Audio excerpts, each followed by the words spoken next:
দেশের ক্ষতি করে কাউকে বন্দরের কোনো টার্মিনাল দেয়া হবে না বলে জানিয়েছেন নৌ পরিবহন উপদেষ্টা এম সাখাওয়াত হোসেন। সোমবার সকালে চট্টগ্রাম মহানগরীর পতেঙ্গায় লালদিয়ার চর কন্টেইনার ইয়ার্ড উদ্বোধনকালে তিনি একথা জানান। এ সময় বলেন, বন্দর নিয়ে অনেকে অনেক কথা বলবে, তবে উন্নত করতে হলে প্রযুক্তি ও টাকা পয়সার দরকার আছে। বন্দর ঘিরে 4-5 বিলিয়ন ডলার বিনিয়োগ হবে বলেও তিনি আশা প্রকাশ করেন। গত 1 মাস থেকে লেগে আছে যে আমাদের লাভটা কতখানি হবে।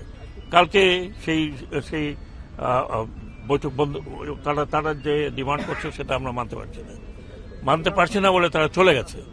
আমি কিন্তু বলেছি যে চলে গেলে চলে যাক, আমি আমাদের দেশের ক্ষতি করে বা আমার বন্দর যে আর্নিং ক্ষতি করে এপিএম টার্মিনাল কেন, যে কোনো টার্মিনাল অন্য আরো বড় শক্তি আসলে আমরা দেবো না।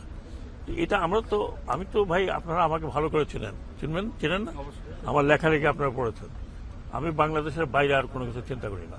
ট্যারিফের ব্যাপারে কোর্ট নির্দেশ দিয়েছে, আমরা কোর্টের নির্দেশ মেনে 1 মাস বন্ধ রাখবো, কিন্তু কোর্টকে ডেফিনেটলি আমরা বোঝাবার চেষ্টা করবো যে আমরা এটা বাড়ালাম কেন। অনেক ধন্যবাদ।